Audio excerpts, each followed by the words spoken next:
Hello, Gemini. Welcome to the Plaid Sheep Oracle. In your last reading, we were talking about you changing course, moving towards what you really want, rather than what may provide security, even though it's unwanted. The first card to come out for you is this full moon temple.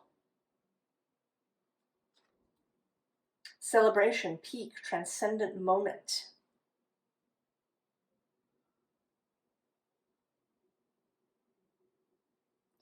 And I think that this is in the future, Gemini.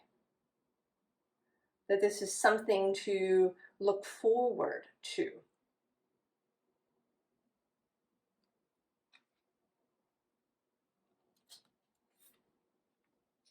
And then we have communication. And it's interesting, this crow has, come in out of the rain. There's been an effort. It hasn't been, perhaps an easy flight to arrive. So this may be, this transcendent moment may feel hard won in some way, or maybe that you've gone a long way to get there. There may also be some sort of communication that has yet to arrive, that may be, it may have to pass through some sort of challenge before it can reach you.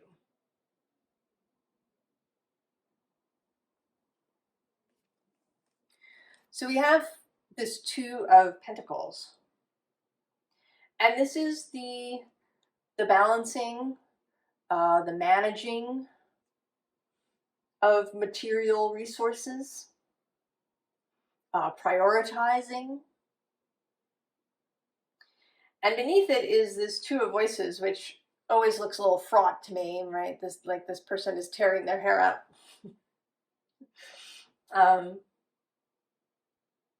Trying to decide, what to do and how to proceed.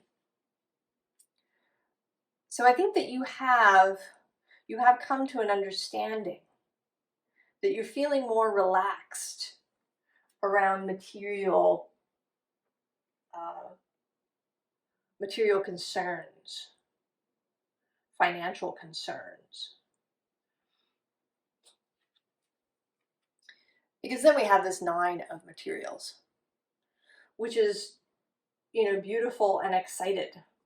These roses that at first, are in balance, there's only two of them. Now they're really flowing. So you may be, if you did change course, or if you are in the process of changing course,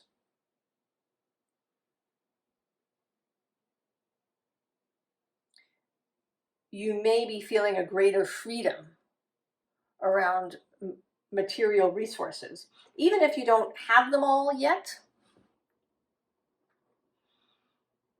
Our previous reading wasn't that long ago.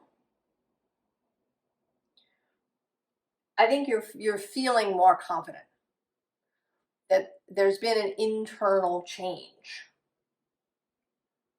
that has brought you ease around material and particularly financial things. So now that you've sort of decided to change course, turn direction, other things are going to start happening. So I'm going to read a quote now that I have read before. I don't know if I've read it in a Gemini video, but it's from W.H. Murray, who wrote the Scottish Himalayan Expedition. Until one is committed, there is hesitancy.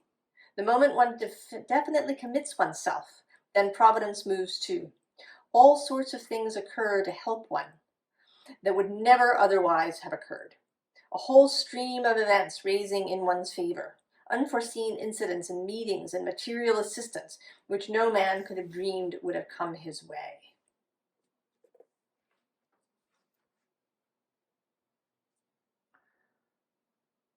So when you've, right, having made that choice to change direction,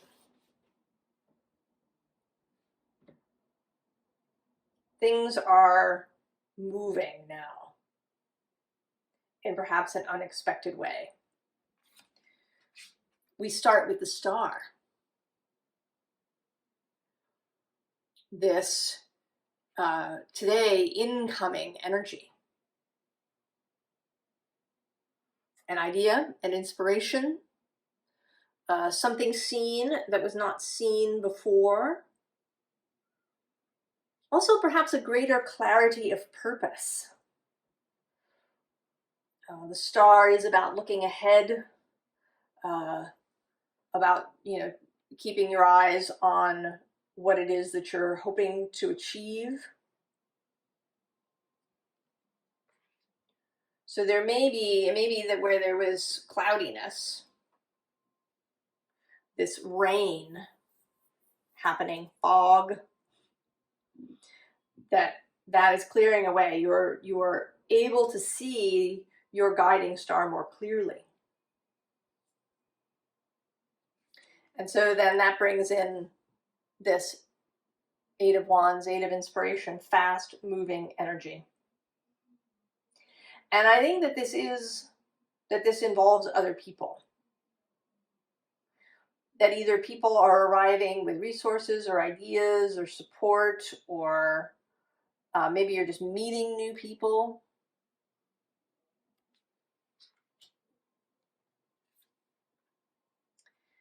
And then with this Five of Voices that has this olive branch,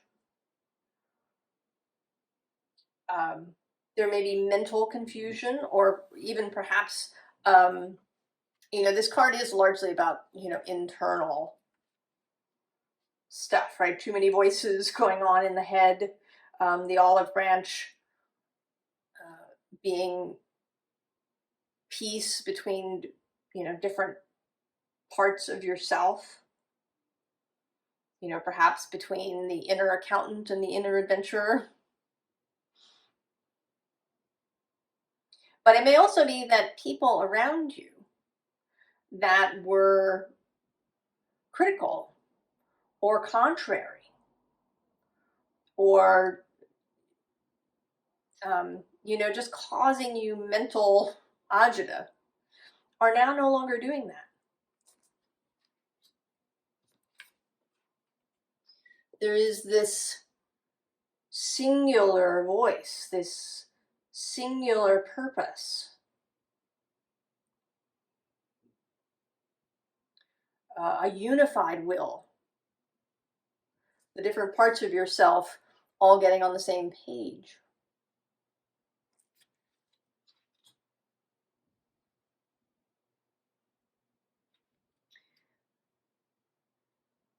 And now that that is happening, there is another kind of deeper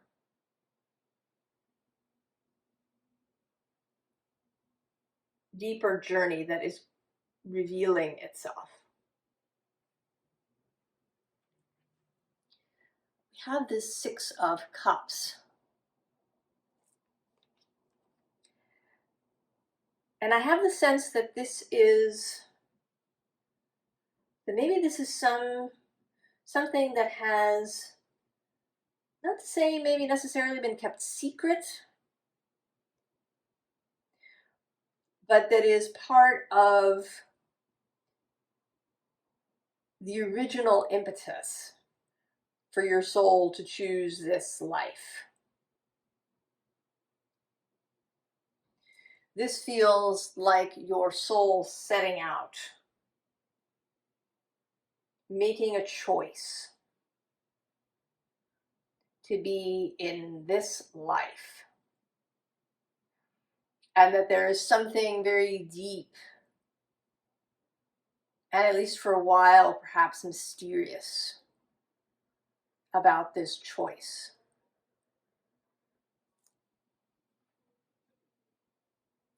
And the card underneath is the Knight of Wands. And here, right, rather than this kind of darkness, we do have light arriving. Seeing perhaps some of a deeper purpose. Whatever this change of direction is, whatever new profession, new place to live, new whatever the change of course was, a deeper layer is going to come to the surface. And here with this Knight of Swords, there's this distinct energy of devotion. Right? That this knight is setting off on a sacred quest.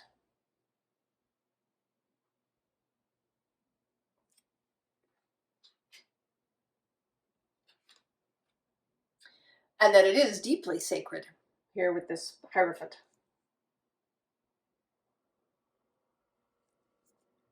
That there is something that will bring the above and the below together.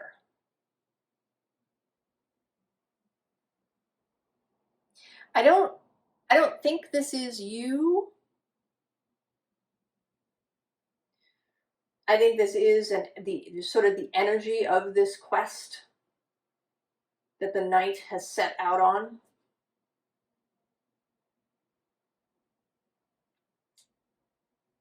And there is still something secret about it. I don't think that we're going to get a revelation about what this is. And of course it may be different for each person.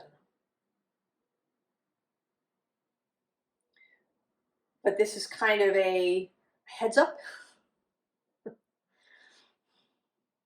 that you're going to find that this choice is not really perhaps as simple or as straightforward as it sounded.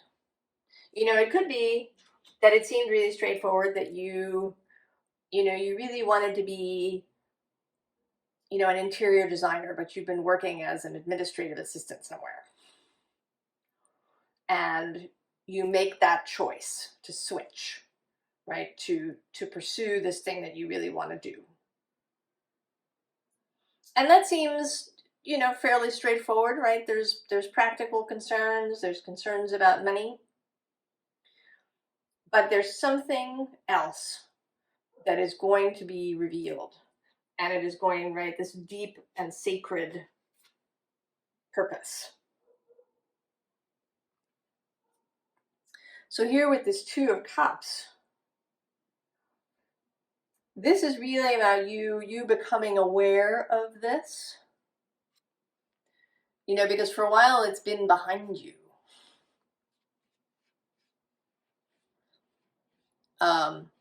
And often I think things in tarot, when they're behind, are hidden in some way. It may be that they're subconscious or unconscious, or that it's a secret that's being kept, either by yourself or by others. There's something unknown. But it is now coming into your awareness. Some sort of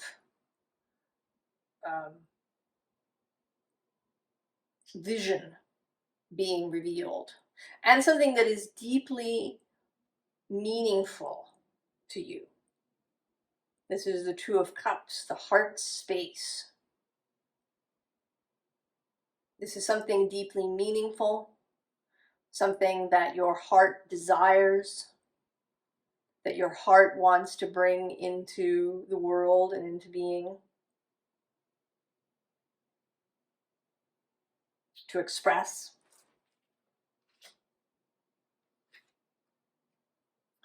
Six of Swords. And this is not a mobile Six of Swords.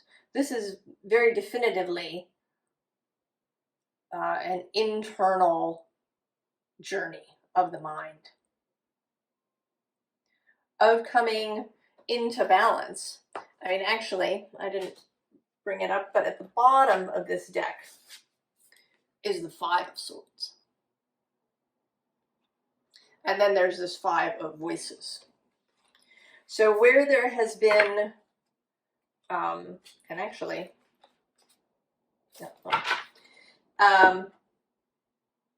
so where there has been mental confusion, there is now this mental clarity. There is a mental balance. There may be the ability to contemplate clearly, you know, without going down rabbit holes or triggering yourself in some way. You may be able to really think about things. You may be receiving communication from your wider self, from source, from your fellowship much more clearly now.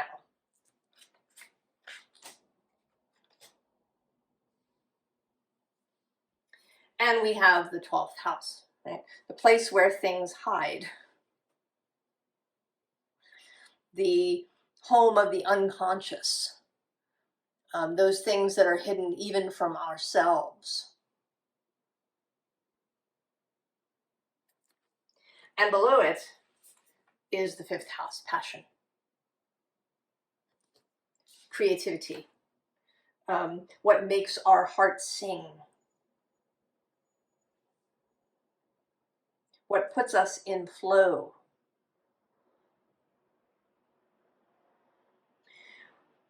So you may be tempted at this point, because this does feel, right, it has this, with the Six of Cups, there's this childhood aspect.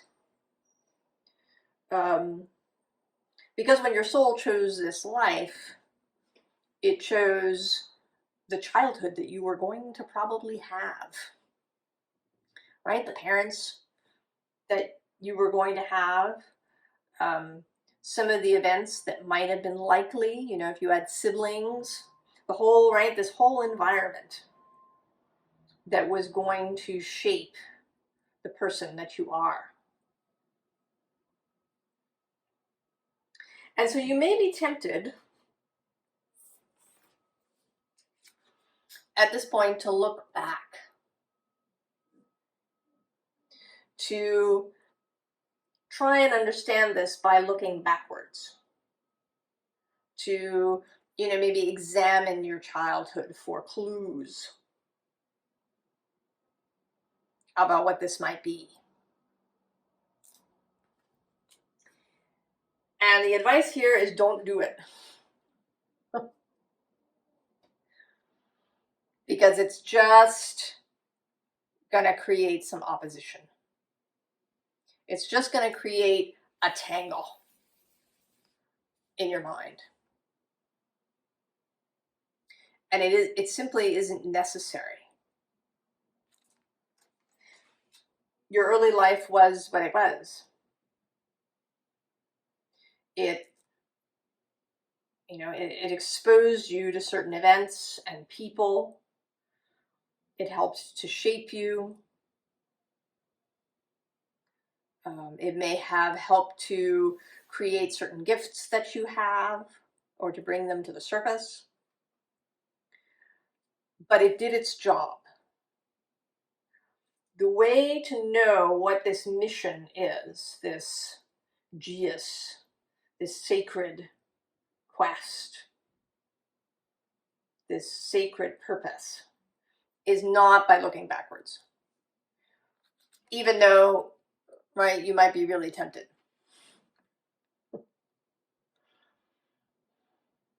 because, you know, we're used to doing that. And in fact, it's even a saying, right? Those who don't know their own history are doomed to repeat it. But what if that's not true?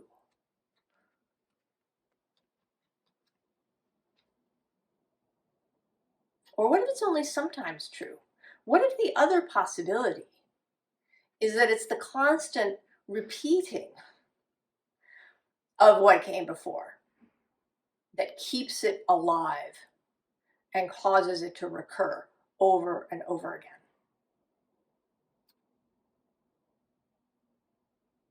Because we don't really forget history.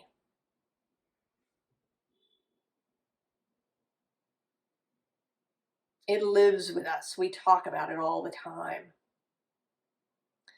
Sometimes we distort it.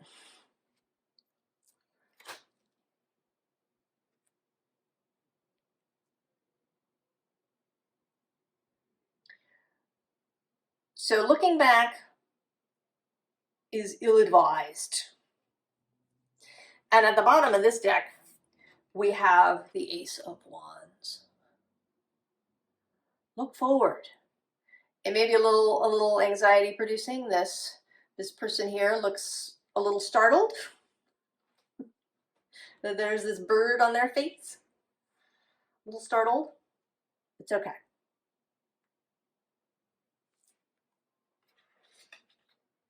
And so we get a different Six of Cups.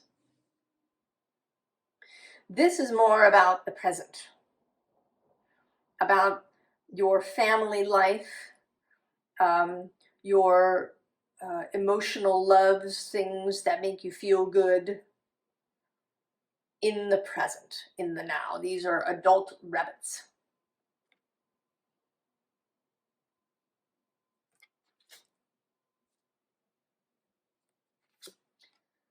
And then this Strength card, who is very clearly looking forward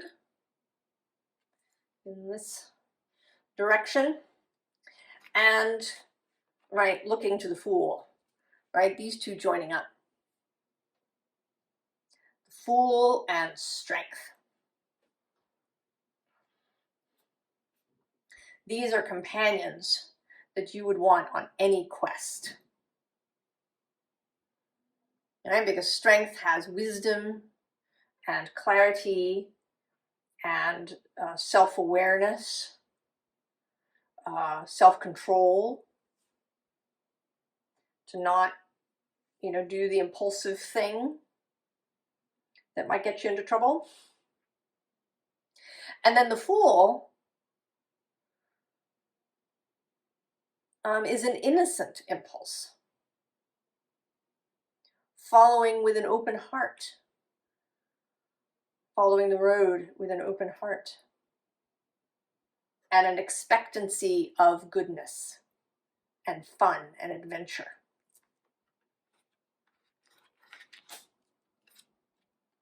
And then we get the Six of Swords again, and this time there's definite movement in the boat and going.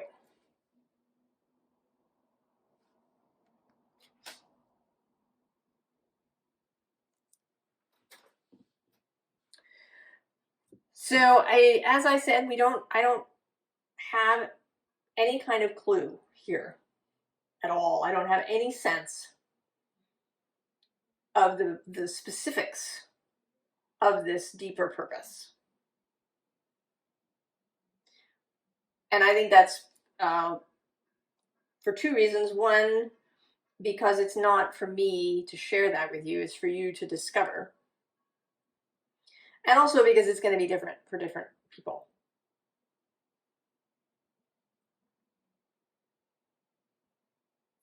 So what is the advice? Well, first of all, the Ace of Wands, yeah? Go.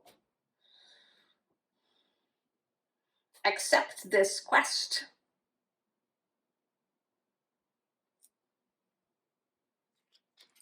And at the bottom of the deck is the Sun. So clarity lies ahead. lies forward, not backward. No re-examination of things in the past. And if you, right, if you feel at a loss, right, if you feel this inclination to wallow, here, this is the Seven of Cups, debauch. To debauch is to lead into vice. And I would say to lead into all of those practices and behaviors that are counterproductive. You know, and they might not look like vice, right? They might look like, you know, multitasking or being really productive or, you know, exploring your shadow or whatever other thing. But all of those things can be a distraction and a way of remaining in the past.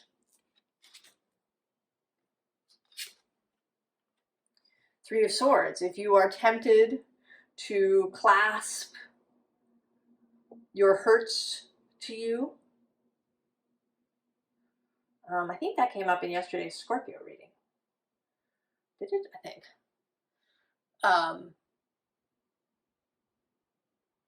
If you're tempted to rehash things, to try and connect the dots, to, you know, it may be because you want, you kind of want to know that things were not senseless, right? It may be that you want to know that you know, real pain that you went through had purpose, and so you want to, right? You want to connect all the dots to that. But still, don't do it. The advice here, right, is the Ace of Wands and Death. Right here, he's about to cut right through these strings that may be holding him in place. You know, this feels like DNA to me, right? This past thing, you know, all of the past hurts. You know, I know that there's, you know, some people initiate this exploratory practice where they feel as if, you know, they're going to be healing ancestral hurts, that they're going to be the progeny that heals ancestral hurts. And I'm going to say that that is not appropriate here. You're going to cut that line. It is not your job to figure out whether what is happening is somehow, you know, linked to your ancestors. Whatever this is, the past is not the direction to look in. Right? Even here with this Ace of Voices, you want to turn your face into the light.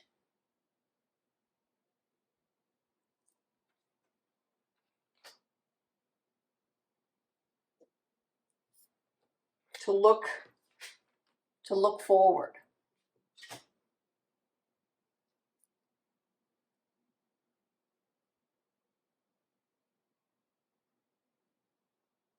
Or also, you know, this person here is facing backwards, but I think that there's this invitation to focus on the journey, right, with all these fish, right, to not look at the shore.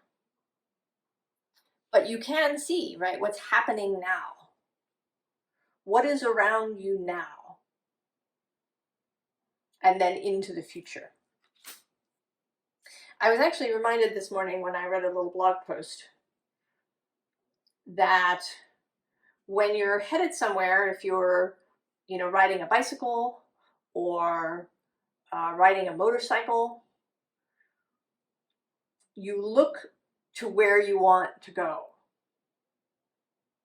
not around you. Or if you're running, if you're carrying, I learned this as a child, if you're carrying something that's very full, like a cup of tea, you don't stare at the cup of tea as you're walking, because you're almost guaranteed to spill it. You look ahead. You let the body attend to itself.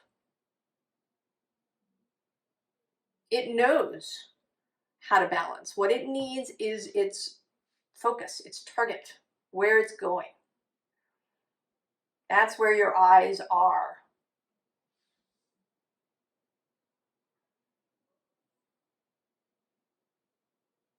You can pay attention to what is happening around you now, because that is relevant.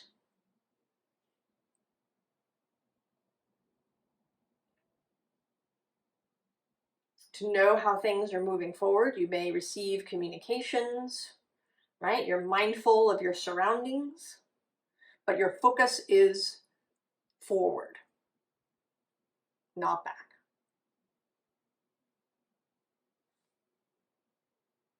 All right, Gemini.